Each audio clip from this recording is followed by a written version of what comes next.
Hello, on Woodworking with Wes today, we're going to look at a couple of tools that I have talked about in past videos. We've done a lot of videos on cerusing and enhancing the grain of oak. One of the tools that I've used has been a Makita wheel sander. We've talked about it and recommended it to you as you do your projects. We've had some comments on those videos about a similar machine, a restorer. And so being as I own them both, I thought I would talk about them, some of the pluses and minuses, and why I prefer one over the other. So let's go ahead and get started. Let's start with some of the basics. They both have nice long cords, so you have plenty of cord to work with and move around on the projects that you have. This is a little lighter weight, easier to handle. This is a little heavier, but they have advantages and disadvantages on both of them. So let's talk about some of them, and let's start by comparing the wheels that we use. Now, on my work, I use a nylon wheel so that I can dig down and enhance the grain on my cerusing projects. Let's look at the wheels side by side and compare them. I'm not going to take them out. By the way, one of the advantages of the restorer is the wheel is very easy to change. A little more complicated on the Makita wheel sander, but if you're doing a large project, you're not changing the wheels that often anyway. The bristles, the length of the bristles, and of course you can see the size of the wheel, the length of the bristles on a restorer are much shorter. They're almost twice as long on the Makita wheel sander, and the wheel is much larger. So from a production standpoint, this is a much faster machine to work with. It also digs a little deeper. I like that too. This is easy to hold on to, nice, convenient. This machine has that I like is it has this bar out here that holds as you ride along on your material as you're working. This holds your nylon wheel flat to or parallel to the surface that you're working on. This is all just handheld, and so it has the tendency to rock side to side as you're working because you're just holding it onto your hand. This has a lot more power, of course, it's much bigger. So it has that advantage of having more power. The disadvantage that the Makita wheel sander has over the restorer is cost. This is about 3 times what this costs. When I first purchased this, that was one of the things that I looked at was the cost, and it was less expensive than the wheel sander.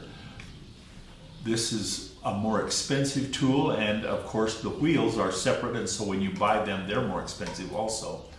But from a production cabinet maker standpoint, this was the one that I preferred. But mostly the proof is in the pudding. And so what we're going to do is we're going to put an old drawer face up here.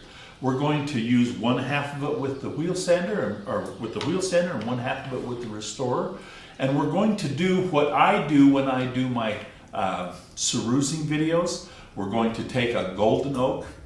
We're going to run the sanders or the wheel sanders across the top of them, the restorer across the top of them, and see if it gives us the finished product that we're working on. That's the way you should always approach the purchase of any tool. Does it do what you want it to do? I'm a firm believer that to spend less money for a tool that doesn't do your job is wasted money. To spend money for a tool that does your job, even though it's more money, and I'm pointing to the ones that I prefer, so give me that. But when you buy the tool, even if it's more expensive, but it does the work that you want to do, that's money better spent. Of course, I keep pointing to the wheel sander as my choice, and it is. Just because of the fact that when I'm doing my work, it does the work that I want it to do. But let's compare them. You choose. We're going to use the restorer first, and we're only going to just do 1/2 of the backside of this drawer face. Again, like I say, we have the nylon wheel in. So let's just go ahead and do our machining and see what we end up with.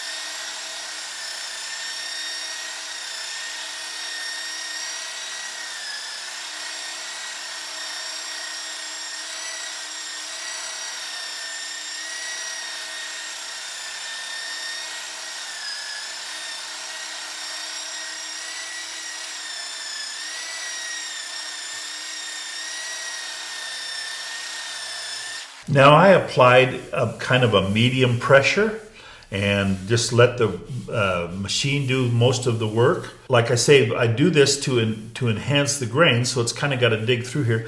And this has really almost polished the grain. Now I have a little bit of enhancing the grain here and here, but through here, it almost feels smoother than the original finish. It's just kind of polished it off.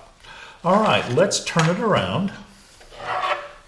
And I'll try to keep the amount of time that I used one machine and so that's the same on the other. I'll try to be as even as possible in my demonstration so that we get a real feel. This is a little heavier, but you've got double grips on it, so that's nice. So let's go ahead and run this and see what we end up with.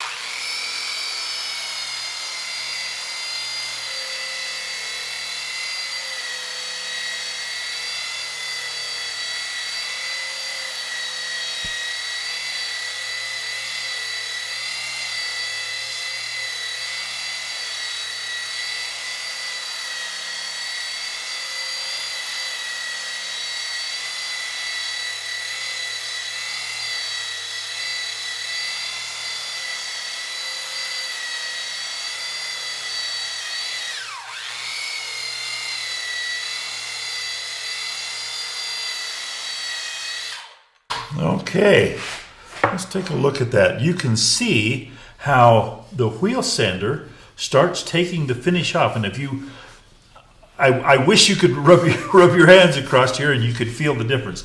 But I can already feel the grain of this part of the wood and how the polish on this part of the wood. The difference is amazing.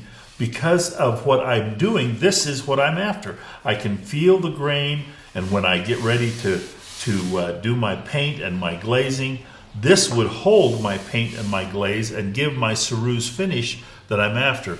This would be so smooth that I don't know that I would end up with that graining feature that I'm trying to demonstrate when I do my ceruse finish.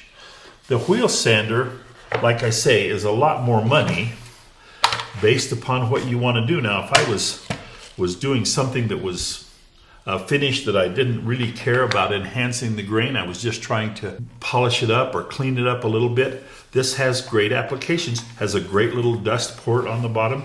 It has adjustable speeds on it.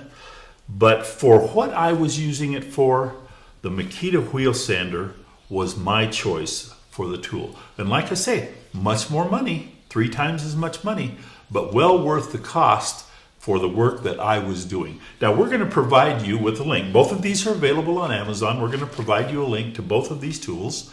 That's where I purchased them.